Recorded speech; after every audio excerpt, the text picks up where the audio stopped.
You set the gold standard for your business. Your website should do the same. Wix puts you at the helm, so you can enjoy the creative freedom of designing your site just the way you want. Want someone to bounce your ideas off? Talk with AI to create a beautiful site together. Generate on-brand content, images, media, and simply change or fine-tune any of it along the way. Whatever your business, manage it from one place and tie it all together with a personalized domain name. Gear up for success with a brand that says you best. You can do it yourself on Wix. The following program does not offer personal medical advice. Please consult your doctor before using any treatment or product we cover.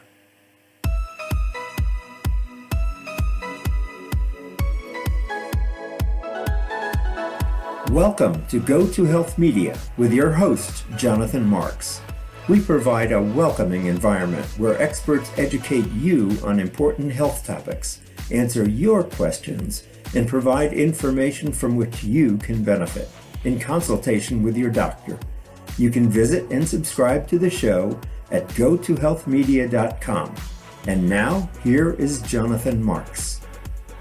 Hello, everyone. This is Jonathan Marks, and welcome back to another session of Go to Health. We're so happy to have you with us today.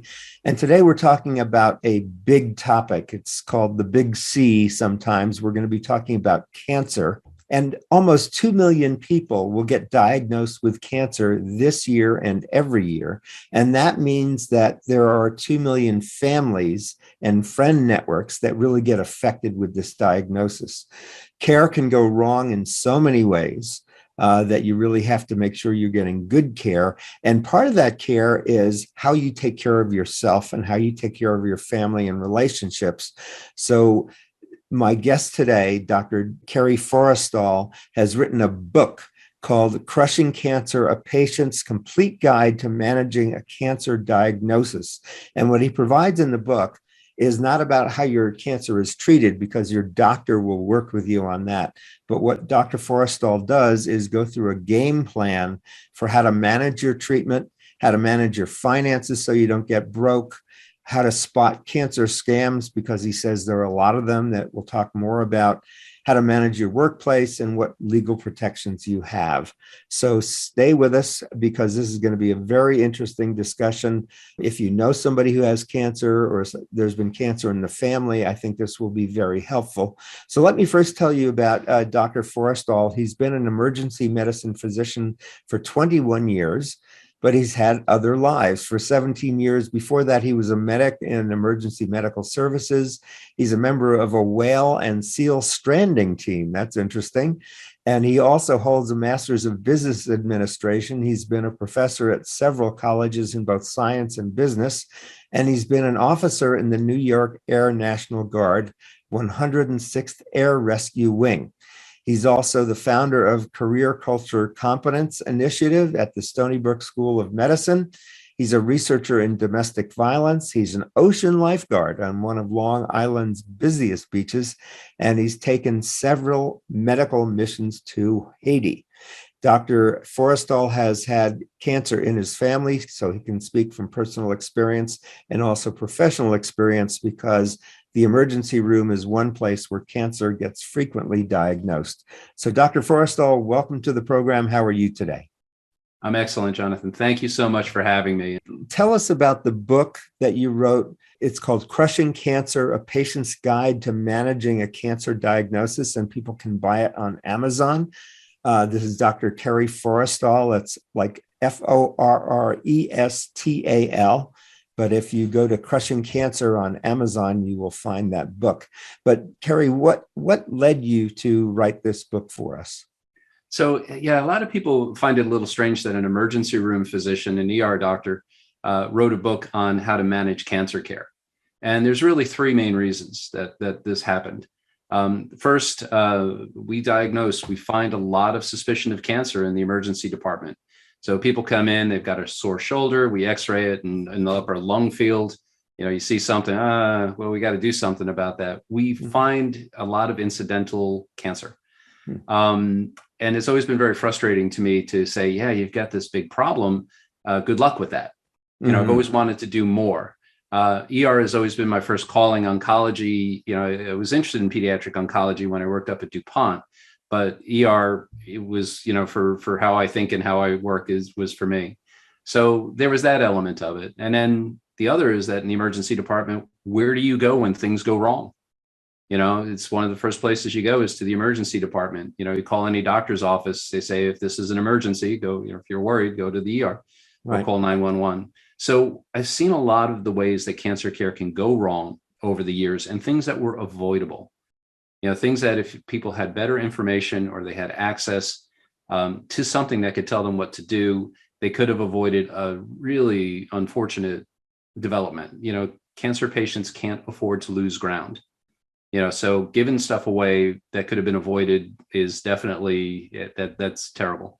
And when you say something goes wrong, Kerry, do you mean on the part of the medical care, or do you mean on what patients could do better for themselves? Both.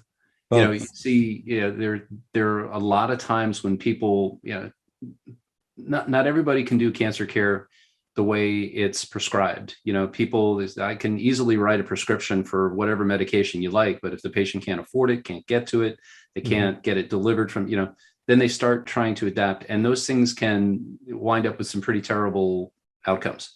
So yeah, it's a combination of all of the above, but a lot of it is avoidable, if people are properly, have the proper resources. And then the final, like we were discussing before, is that it's affected my family pretty tremendously over the years. Right. So I think we'll go into that more later.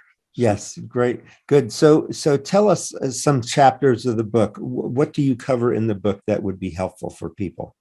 So one of the big things, one of the chapters that I hadn't anticipated writing, but came about because of the number of cancer patients that I talked to, was the why I wait. So the pathology process, like people, you go in, you get the biopsy, right? You have this suspicion that you have a problem, be it breast or prostate or whatever, and you get the biopsy, and then you want the answer right then and there. I want to know, and I'm an ER guy, I'm with them.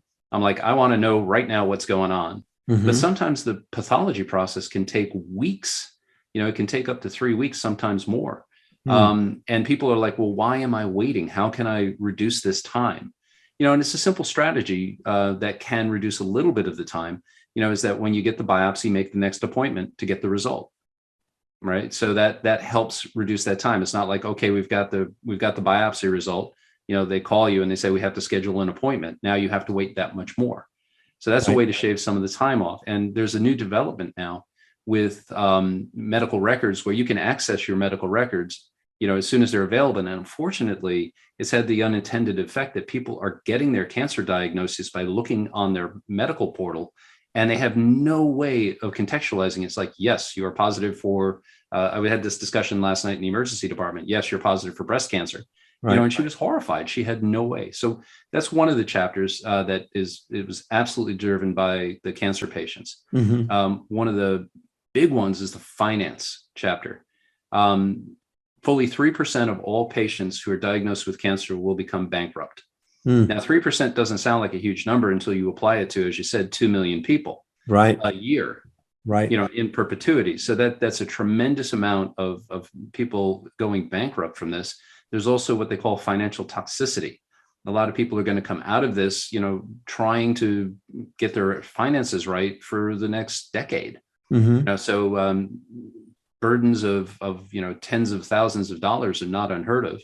And there's actually literature that shows that people who are not in a good financial position have worse outcomes of cancer care.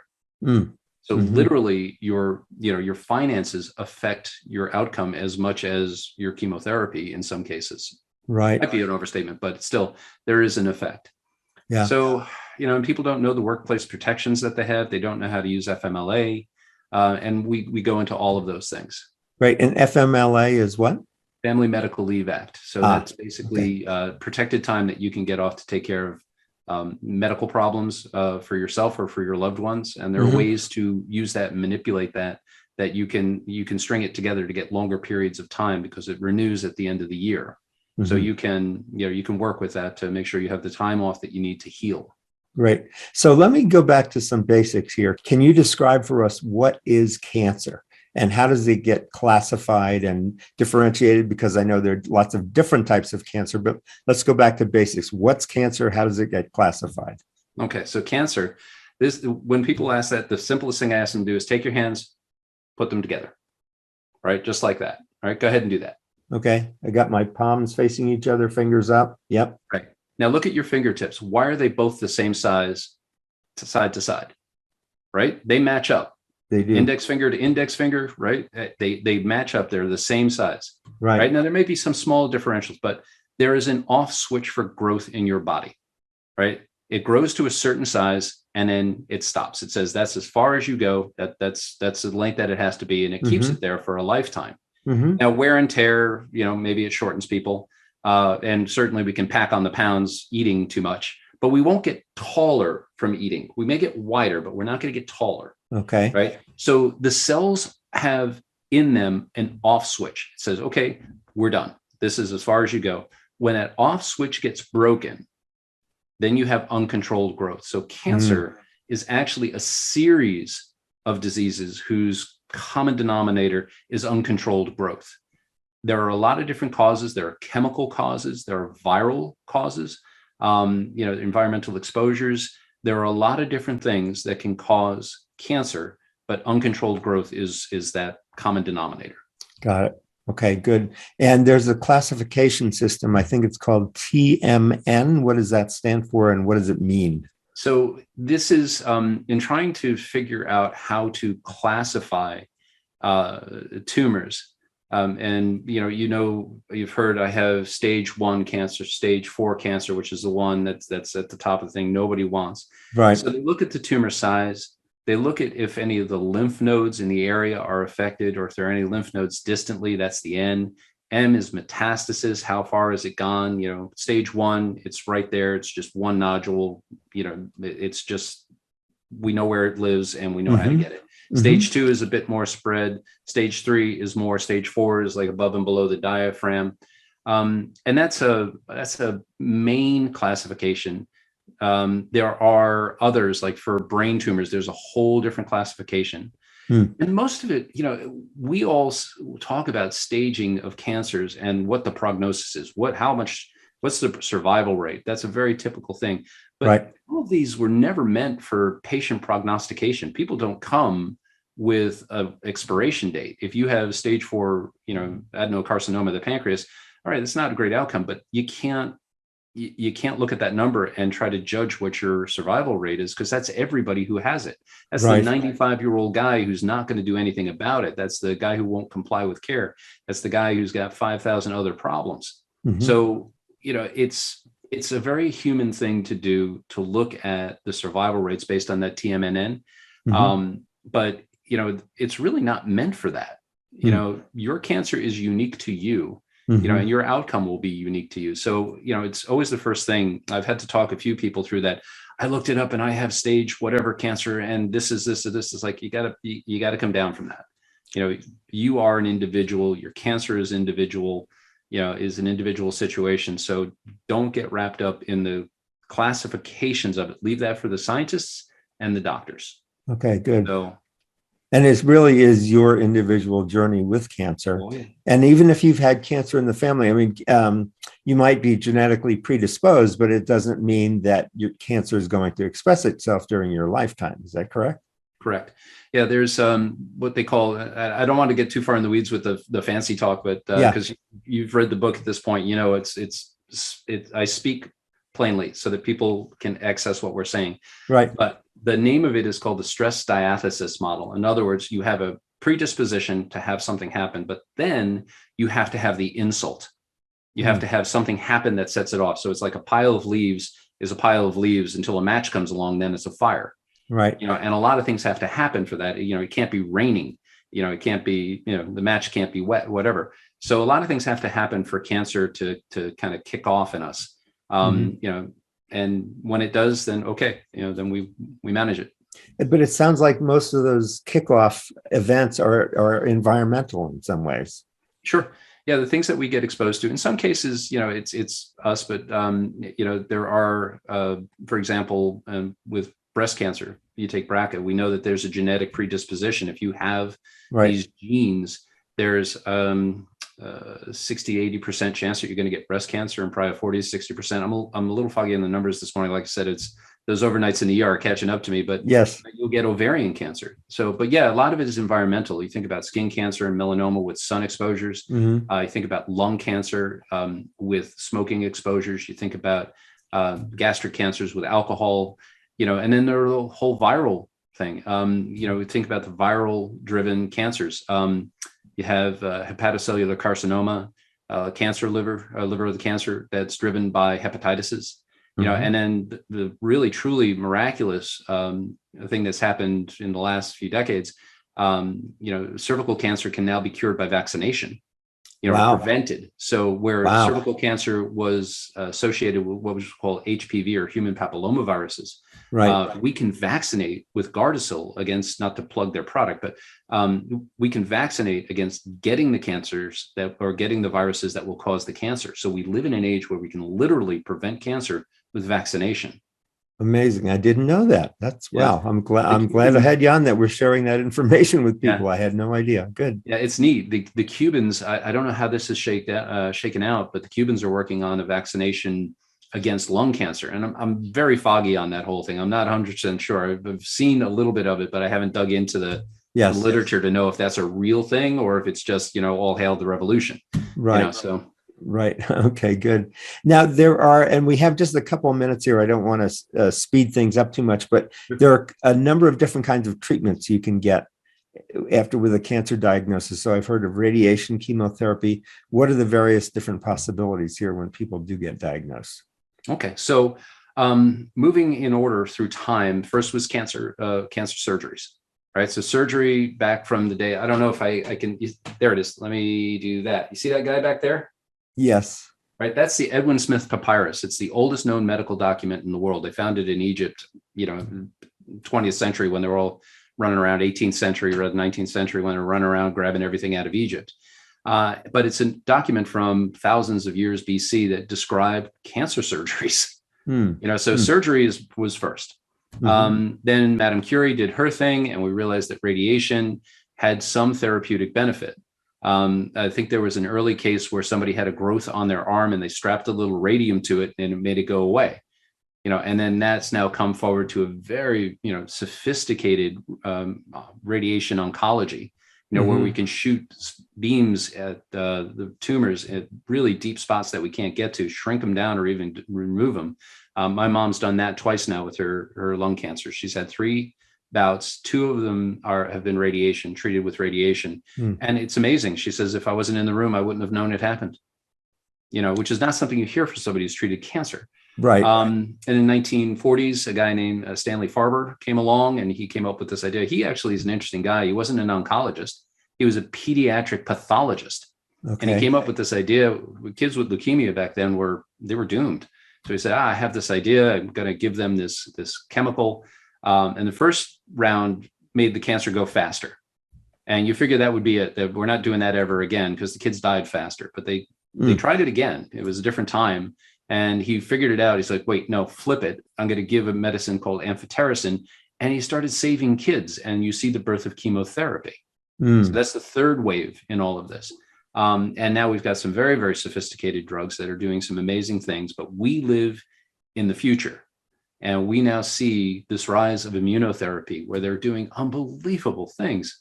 They have viruses that specifically go after melanoma. They can train your T cells, those parts of your immune system that they're supposed to go out and get rid of the disease. They can train your T cells to go after the cancers. It's called CAR T.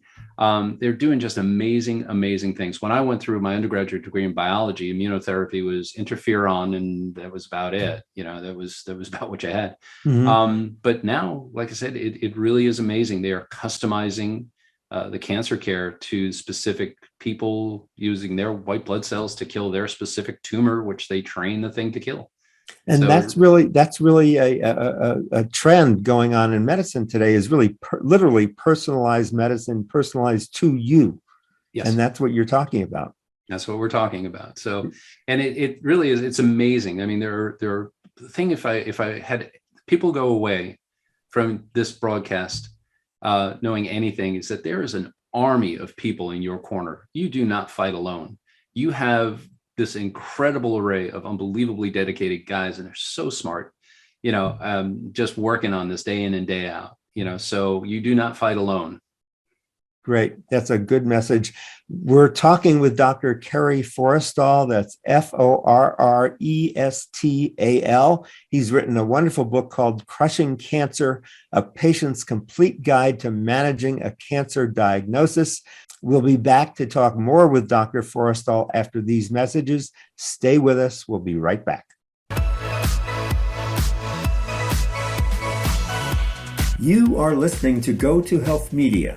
To reach Jonathan Marks or his guest expert, you may send an email to jonathanmarks@gotohealthmedia.com. You may also visit and subscribe to the website and show at gotohealthmedia.com. And now, back to this week's show. Okay, welcome back. This is Jonathan Marks again with Go to Health, and we're so glad you're here. We're talking with Dr. Kerry Forrestal, who's written a book called Crushing Cancer, and it's all about managing a cancer diagnosis, not the treatment itself, because your doctor will do that individually with you, but it's really about managing your life through the cancer treatment and diagnosis. And Dr. Forrestal, one thing I wanted to ask about, I know there's a tremendous amount of pain involved with a lot of different kinds of cancers. So how does pain get managed in cancer treatment along with treating the cancer? How does pain get managed, and how do people cope with that? Sure. So there can be pain associated. That's the thing that people fear is the pain that comes along with this. And it's variable. I think I had told you my mom went through it and didn't have any discomfort on her radiation therapies. Mm-hmm. Chemotherapy can make you tremendously nauseous. And some of the surgical and the process itself could be very uncomfortable. But there's what we call the pain ladder. So we talk about managing pain where we start with simple stuff. Just exercise and lifestyle and just things that put you in a good frame of mind. Now that sounds a little touchy-feely, and I'm a scientist, but it is true that things like meditation and yoga, all those things help a lot. A lot of people don't realize that we have not one, but two circulatory systems. We have the circulatory system where your heart beats and goes round and round, and if you cut yourself, it leaks out, right?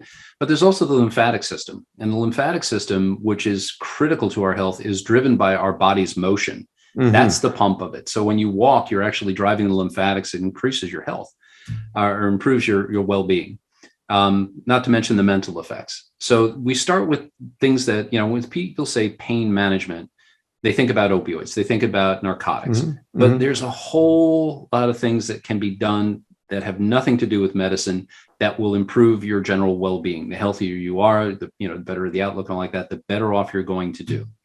So then when we start to come into actually medicinal things, we talk about the non-steroidal anti-inflammatory medications. These are things like Motrin, Aleve, Advil, and Tylenol, which is not a non-steroidal, but Tylenol, which is a medication for pain. It also brings down fever.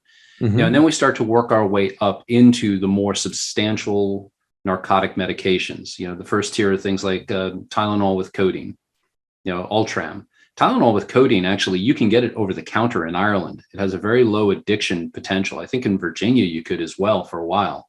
So it's very low addiction. That's the thing we worry about with opioids, right? We just have come through that really horrifying thing with Purdue Pharma and the Sacklers. If you haven't seen Dopesick, go see Dopesick. It's amazing. Mm-hmm. OxyContin Express is another good one about the opioid epidemic. Mm-hmm.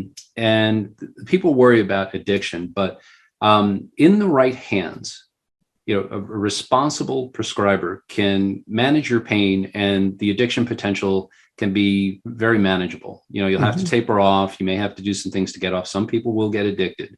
They were using the opioids. People are getting fearful of opioids, and I think they're that's not where we should be either. We were giving it for back pain, and we were giving for everything under the sun, and that was wholly wrong. That whole pain is a fifth vital sign thing, that was awful. I was taught that in medical school. And even the government was like, well, your reimbursement as a system is tied to managing people's pain, so give them the medicine. So the government even had a hand in all this. But with you working with a palliative care specialist, you manage the pain. You're unlikely to become addicted, but if you do, it's manageable, as long as you're upfront and honest, which is sometimes difficult in addiction. So we could do a whole hour just on addiction. Right. But like I said, people shouldn't fear pain management. Get through the cancer, get through it as comfortably as you can. And if there are these other problems, then okay, we will manage them. Right. So we work from the very simple stuff of meditation, yoga, exercise, stretching, physical therapy, all of those things, non-steroidal anti-inflammatory medications, Tylenol as well, aspirin as well, those sorts of things, then on up into the low-grade narcotics, and then on up to the heavier stuff, like your OxyContins, like your morphine. Morphine is pegged as the one on the scale going up and down, and even on up to fentanyl and Dilaudid if need be, in bad cases, and certainly in cases where the patient has become terminal. Well, that's a different story. You're not worried about addiction. Be comfortable. Mm-hmm. Okay. There's often a blessing even in the curses that we can experience. And I've heard a lot about, I've never had cancer, but I've heard a lot about patients who do have cancer kind of go through a life reassessment. And you talk about getting exercise and eating right, that people actually start improving their lifestyle. Sure. And can you speak a little bit about that reassessment of life that people go through that you've seen? So, if when we're faced with our own mortality, however that happens to happen, it changes your perspective on things. Mm-hmm. You can have a health scare, a minor health scare. My wife just recently got a high blood sugar reading at a doctor's office. We're like, oh my gosh, is this diabetes? Because we're getting on now. We're in our 50s. And right. What actually was she had been on prednisone for a foot injury. She had not an injury, but a neuroma, and it had driven her blood sugar off. But we both went like, okay, there's our warning shot across the bow. We need to do better with our diet. We need to start exercising. After this, I'm going out bike riding. Good for you. But cancer patients, there's kind of a twofold thing. The positive is that people can reassess their life, and they kind of go like, okay, I don't have forever. What is it that I haven't done that I want to do? Mm-hmm. What do I want to? Is this okay? How I'm living right now? Okay, and honestly, it's the motivation to do it. We should all do it. Do it today, because you think about it. Who was the philosopher said the problem is you think you have time. Right. It was Nietzsche or one of those really depressed German dudes, right? So and we don't. We have only a limited amount of time. So today, think about, are you happy with what you're doing? If you're not happy with what you're doing, why aren't you doing something else? Mm-hmm. Change is hard, but it really works out, But there's also the element of it with cancer patients that the way it was described best to me was one person said, you're always looking over your shoulder. When you get through the cancer diagnosis, be it a stage 1 breast cancer that, lumpectomy and you're done, or, just you're through it. They say there's that dread, or you're always looking over your shoulder. And one of the people who helped me with the book, Karen Martin, she had uterine cancer. And that was 40 years ago now. I won't tell your age, Karen, I promise. But in any case, she says it just at some point it went away. At some point it stopped being that thing that was following you. And there's no rhyme or reason to when that shuts off. Mm-hmm. But just at some point, 5 years, we say that you're in we like to use the word cure, but that's not really the word that we get to use. We use durable remission. Right. And after 5 years, you're supposedly in the clear, but people still are looking over their shoulder, a little bit. And at some point that stops. But in the meantime, fill that, with do those things that you always wanted to do. If you want to go see Paris, go see Paris. Do it now. Because like I said, tomorrow is not a guarantee. We all know that. And in my line of work, you see life changes on a dime. Mm-hmm. Mm-hmm. Yeah. So really start living healthily now and doing what you need to do and being fulfilled. Now, One of the other ways that people can deal with cancer is through journaling. And I understand that you have a journaling website for cancer patients. Tell us about that. So it's called thewarriorstance.com. And this came from, as best I can recall, this came from a patient who was undergoing multiple surgeries for cancers. And this guy was fearless. He amazed me. He had a tattoo on his back remember the old Operation guy from the children's game? Right. So he had that, and he had all of the surgeries that he had on this guy. Oh, wow. And all, the year, it's like his medical history on his back. and I think he was the one who said, yeah, you got to get in the warrior stance, and that always stuck with me. So, the warrior stance is, this is a fight. And as I said before, nobody fights alone. You got the legions of Rome at your back, but it is a fight. And the cancer journaling site came about. What we're trying to do is to capture the stories specific to different cancers. Like Crushing Cancer is a good general how-to book. It's been described as the, what to expect when you're expecting, but for cancer. Right. We want to specify like the cancer journey for breast is going to be different than the cancer journey for prostate, for example, or lung. Those are the big three in the United States right now, and colon cancer and all the different cancers, for people to be able to connect with people who've had their particular type of cancer. Right. So we're collecting the stories of these individuals and trying to turn them into specific books, one for breast cancer, one for lung cancer, one for prostate. And that's the idea. And this book that we wrote, Crushing Cancer, was to raise awareness for that project and to give people a how-to book to improve outcomes. So this is not just, I want you to feel good about what you're going through. This is, what do you do at 3 a.m. in the morning when you have a fever on chemotherapy? And how do you leverage your 401k to give yourself an interest-free loan so you don't go into debt? Right. No book that does that. But anyway, we wrote that book to get these other books written, the cancer journaling. Got it. Okay. So when people do you get invited to come to Warrior Stance, or do people just find you and they just start journaling there? Or is there a guide to journaling? Or are there resources you have there? There aren't prompts per se, other than, just tell us about your day, really. And it's things like this that raise awareness of the cancer journaling site. Right. It's referenced in the book. Our local cancer center actually gives it out on their paperwork. So they say, would you like to be part of the cancer journaling community?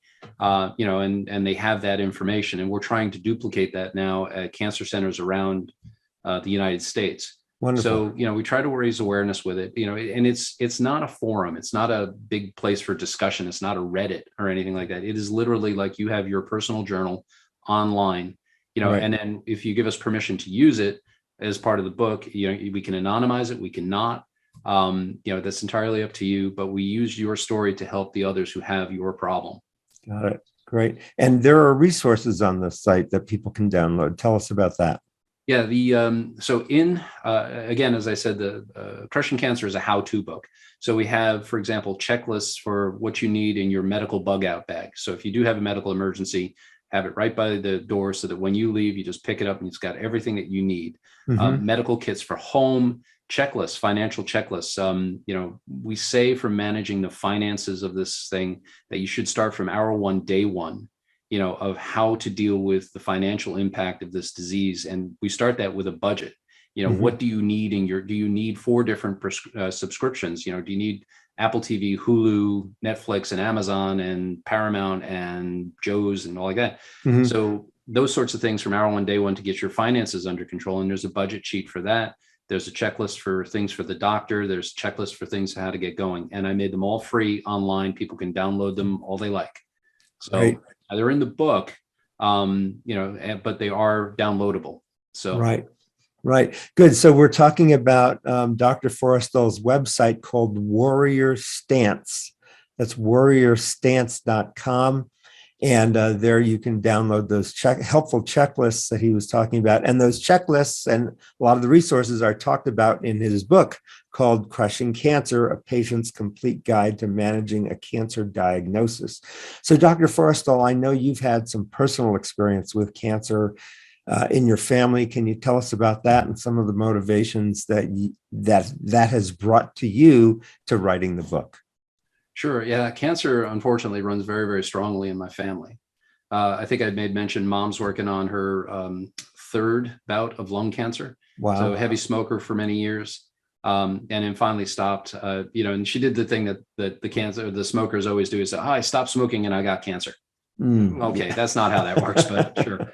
So the first one, she had a partial lobectomy. They took part of her lung because they were suspicious that it might be the tumor. And that was rough. That was, she had a chest tube in, and she really had a rough go of it. She's 86 now, so that was she was 76 at the time, and healthy. Healthy woman, gardened every day, walked, ran on the ambulance for many years. but that was a rough go. This next two that she did were radiation, and they were much easier. Dad's had skin cancer. That's, they just lop it off and you're done. My grandfather, veteran of World War I, World War II, and Korea, he was born in 1900, so he was right in that zone where you can do that. He died of bladder cancer that metastasized to his liver because there was really nothing. 1970s, they really didn't have a whole lot to offer. They had some chemotherapy. It was non-operative. Right. They didn't think radiation, they didn't have the radiation therapy that we have today that was packing things with radium pellets. I think I told you what they did with my grandmother's uterine cancer. So, she survived both bouts of her uterine cancer. He did not survive his bout of bladder cancer. Brother-in-law with prostate cancer, obviously not genetically related, but still.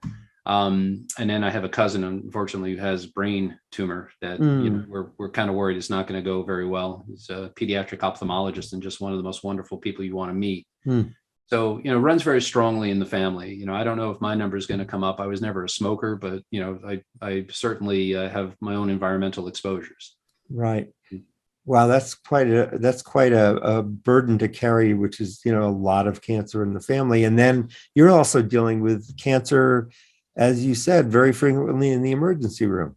Yeah. The people who just get diagnosed. And that's a big reason why the book, I really thought of this as the way to do that. When you say you may have cancer, that curtain comes down. That person is not taking any more information on, for whatever period of time. Again, everybody's different. Right. And my brother-in-law, who had the prostate cancer, he described it as all of a sudden you're in Charlie Brown.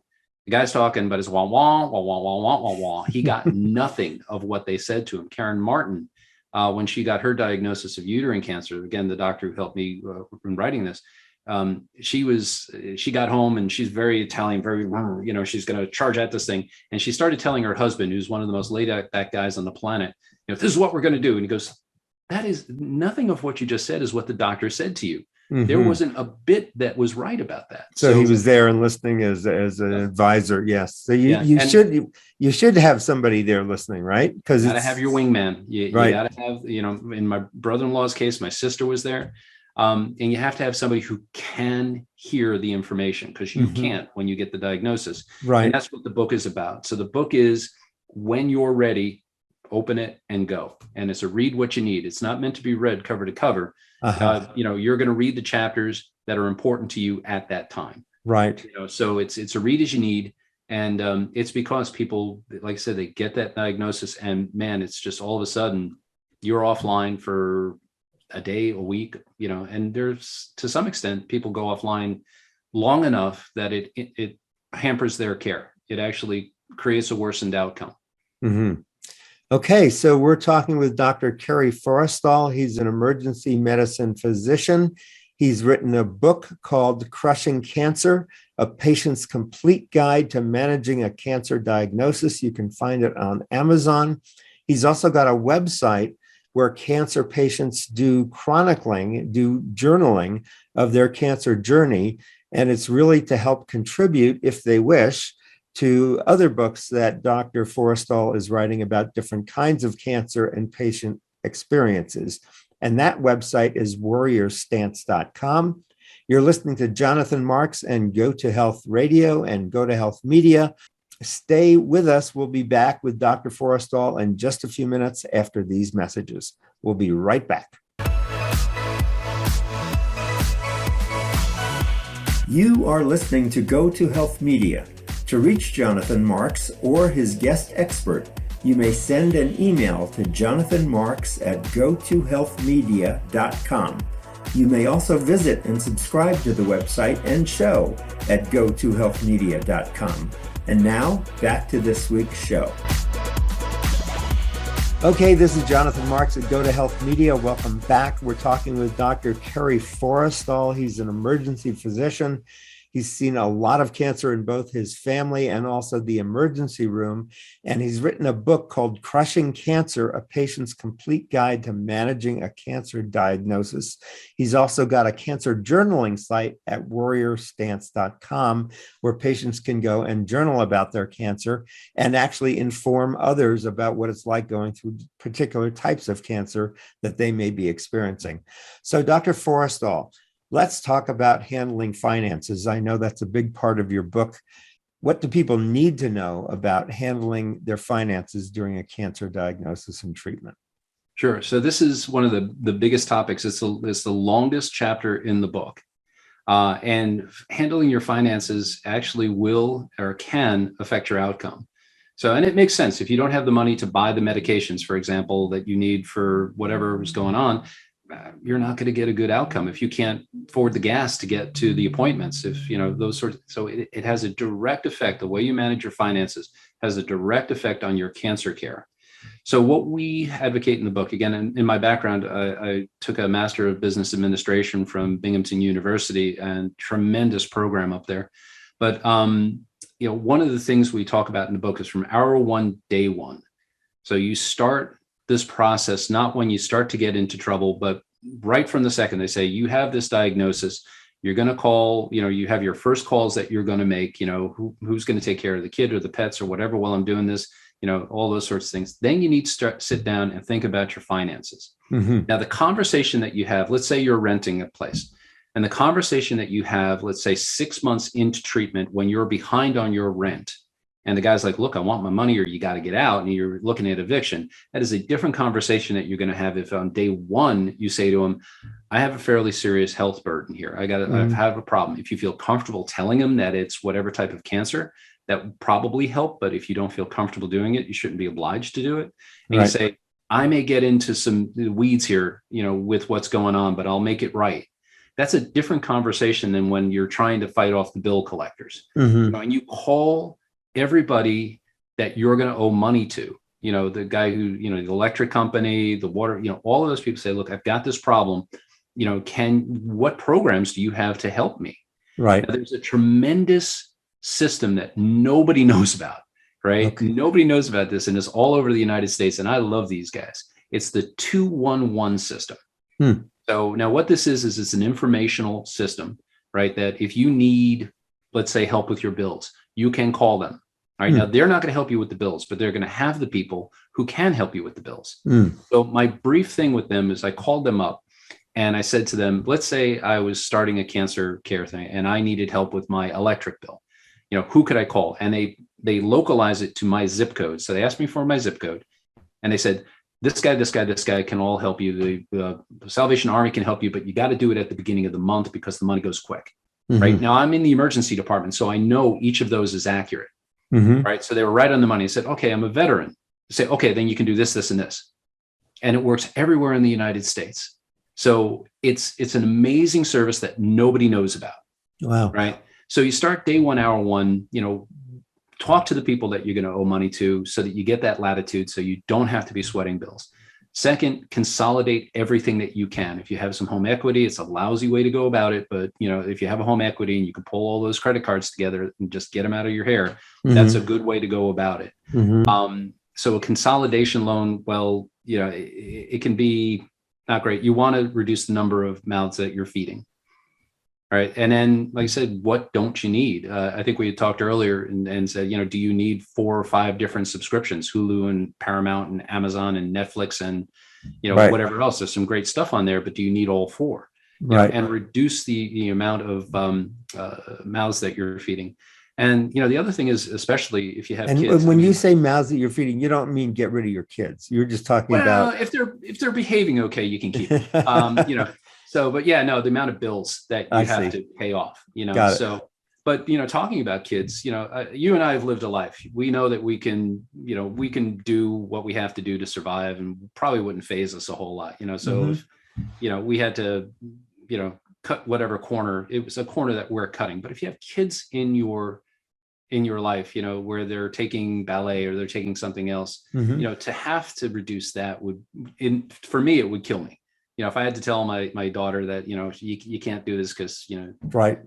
So, you know, reach out, you know, be creative, say, you know, hey, for, you know, birthday present, can you give the lessons? For Christmas? Can we, you know, do those things to keep the kids going so their life is as normal as possible while you're going through this? So, you know, be creative about those things. You know, they're people who want to help, you know, direct them, let them help you because, you know, none of us walk alone. So there's those elements to it that, right from hour one, day one, you want to start managing the finances, and the budget sheet's there to help you. You can see where your money's coming in, where it's going. You know, if your workplace is supportive, there's a lot of things they can do there. We've had donations at the hospital when people have been sick of FMLA. That's Family Medical Leave Act, you know, where you can have time off that's protected and not lose your job. You know, there are a lot of things that you can do, and we go over a lot of them in the book. But that's the most important thing. I'm going to say the third time, hour one, day one, start early. Got it. So if you're listening to the show and you don't have cancer yet, you're going to want to take down a note. It's called Crushing Cancer, the book. And it's all about managing cancer, as the doctor says, from hour one, day one. So just keep that resource by your side. You may find a friend or somebody you know who gets cancer. You might want to give them the book, or just keep it available for yourself. So, Kerry, I wanted to talk about another topic, which is interpersonal relationships, which is you've just gotten a cancer diagnosis. It's a huge piece of news in your life. It's a huge burden or scary burden. And so the question is, who do you tell? What do you tell them? Do you say anything? What's your advice about handling relationships? So, yeah, this is again, a very, very personal decision. My grandfather, when he had bladder cancer, pretty much told no one. We had to figure it out. Well, my parents had to figure it out. And he didn't allow anybody to drive him back and forth to cancer care when he got his chemotherapy infusion. So he drove himself. He's up in New York City, in Bronx. And, you know, my grandmother's like, how'd it go? Fine. You know, he's a stoic soldier. So, you know, he didn't let anybody know. So who are you is where that starts.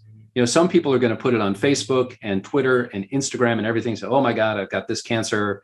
I need prayers, you know, and some people, that's how they process it. Other people want nobody to know. You know, they're just going to want a very few number of people. The more people that you tell, there is the element of it where you're going to have to emotionally interact with these people. So when you say somebody, I've got this cancer, they're going to be like, oh my God, you know, and now you're going to have that discussion. Right. And it can be exhausting. Sue Fondy, Dr. Fondy, who's a lieutenant colonel, or now actually a full colonel in the Army, had breast cancer. And when she told people, she kept her circle very tight. And when she told one of her family members, she ended up having to console her. So, you know, she's dealing with this issue with breast cancer, and she's consoling this hysterical family member, and it's exhausting. Right. So, you know, how do you feel about the information being out there? Who's in your network? You know, you're not going to go through it alone. So who do you want in your circle?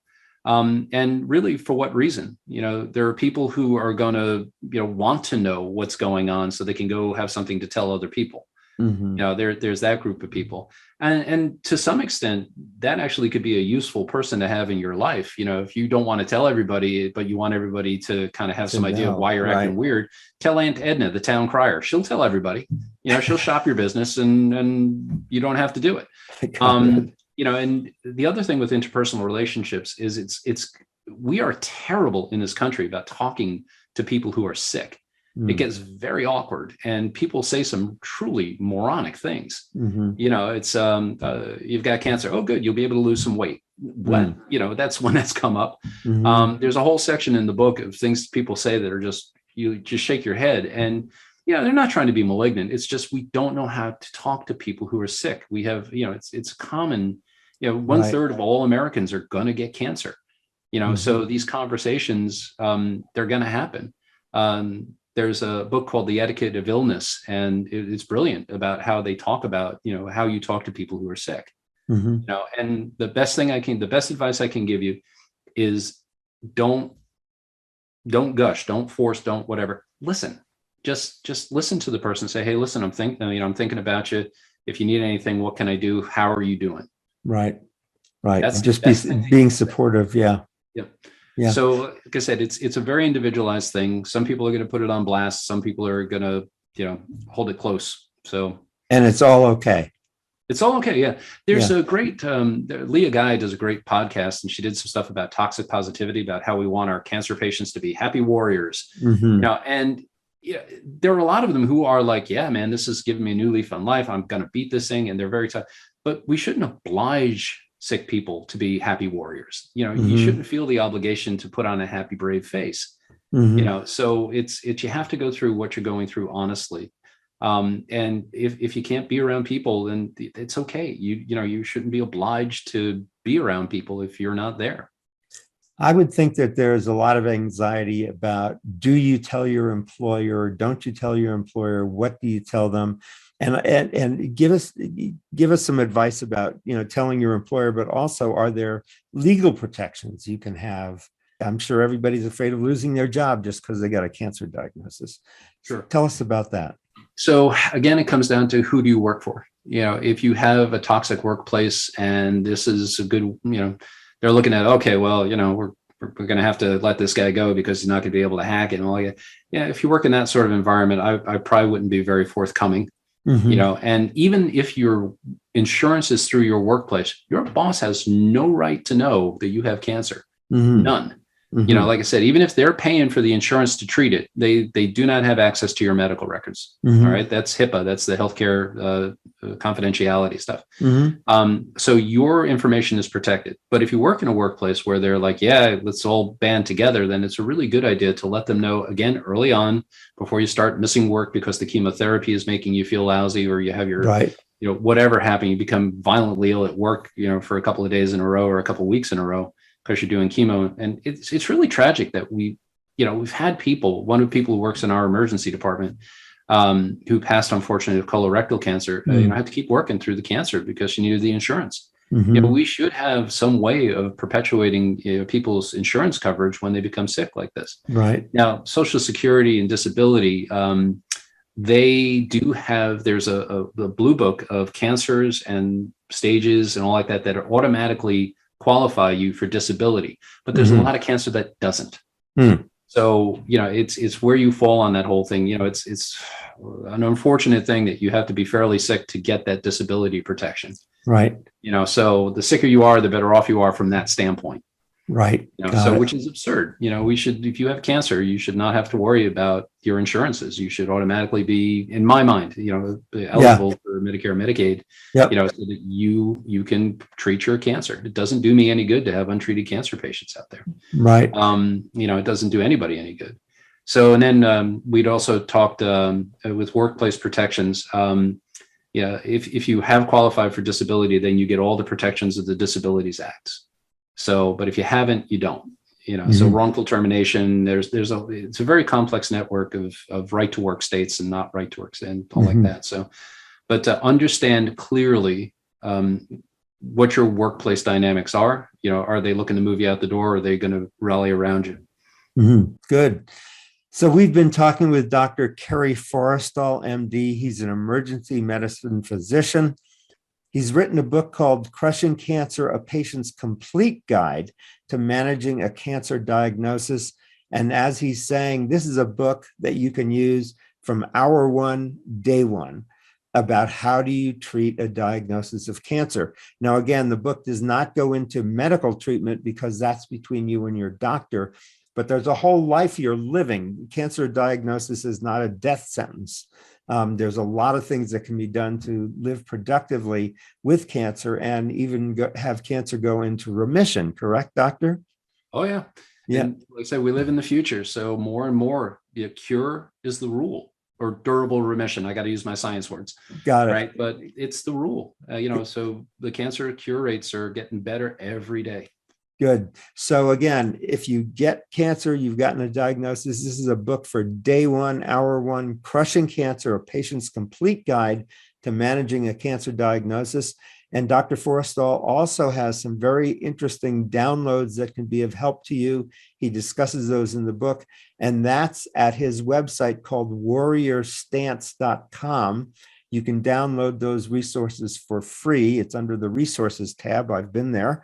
And if you like, you can also journal about your cancer journey. And this can help you in terms of getting this kind of experience out, but can also help Dr. Forrestal and other future patients by having stories that cancer patients tell about particular types of diagnoses. So I want to thank you, doctor, for being on the show. I'm so glad you could come on today and share your knowledge and expertise with us. Thank you so much for having me. I really appreciate it.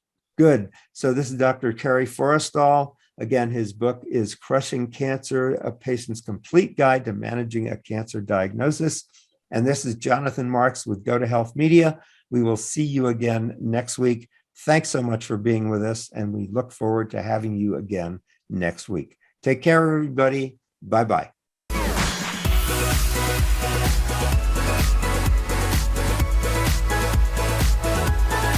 Thank you for tuning in this week to Go to Health Media.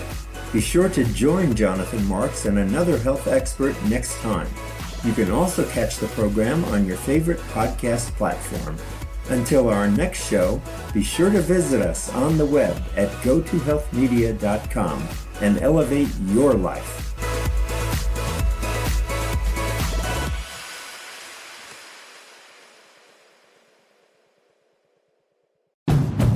Now's the time for a great deal on a new Honda. It's time to take an adventure with rugged capability and commanding style. Check out the Honda Ridgeline, Pilot, or CR-V. For a limited time, well-qualified buyers can get a 3.99% APR on a 2025 Pilot, 1.99% APR on a 2025 Ridgeline, or a 2.99% APR on a 2025 CR-V.